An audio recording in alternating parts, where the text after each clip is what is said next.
To believe that it's just over a week ago now since we enjoyed that wonderful, splendid concert by none other than Katy Perry, Lionel Richie, Brintafel, Andrea Bocelli, and so many more. Take that for those that don't necessarily know them. Watching around the world were and still remain a very big prominent boy band who really, I thought, got the crowd on their feet, particularly their majesties who obviously know their songs from many decades in the charts.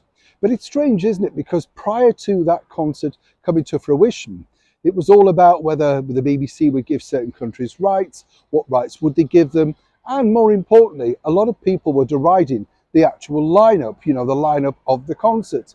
If you recall, at the Platinum Jubilee, we had the brilliant Motown superstar Diana Ross headlining. A lot of people said, why is an American headlining? And as we told you, one of Prince Charles's favourite singers, and apparently our late and beautiful monarch, Her Majesty Queen Elizabeth II. We all love a little bit of Stop in the Name of Love, don't we? It's just so good fun. But now it's emerged that, according to, well, a very good source, the reason why certain superstars turned down the opportunity to appear at this historical concert could have all been down to this. As ever, let me explain. Nice to see you. I hope you're well. Let's have a wave today. Yes, we're in Parliament Gardens. It's hay fever point. Yeah, can you see these white bits? Can you see them in the screen?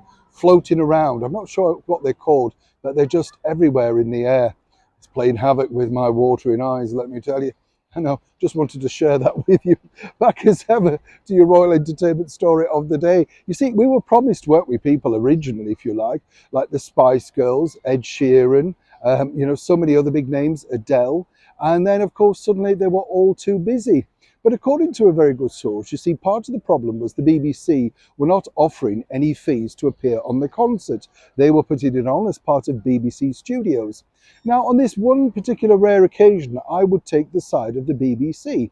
You see, every year, when the stars are asked to appear at the Royal Variety Show, the Royal Variety Performance, there's no fees attached, absolutely none. The bottom line is that, you're asked if you'd like to play, and then you're given prominent billing, and of course you appear on television around the world, presented to their majesties, or indeed whoever's been assigned to attend that particular performance.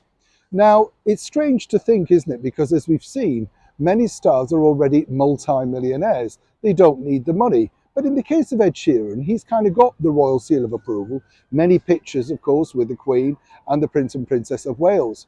Not too sure about Adele. The bottom line is perhaps she contractually couldn't get out of that particular weekend concert over in Las Vegas. But which either way you look at it, it doesn't bode well that so many English superstars decided not to appear. Agree though, should superstars be paid to appear in front of royalty? Is it a little bit medieval to expect them to turn up and pay for the privilege? Or, like me, do you think what an honour and it's a great badge on your CV forevermore? And let's not forget, those that did come over and support the King and the Queen on their coronation go down in history. And as we saw with Lionel Richie, quite simply, he was thrilled to bits, as were all of the other artists taking part. Let me know what you think to this particular story in the comments below.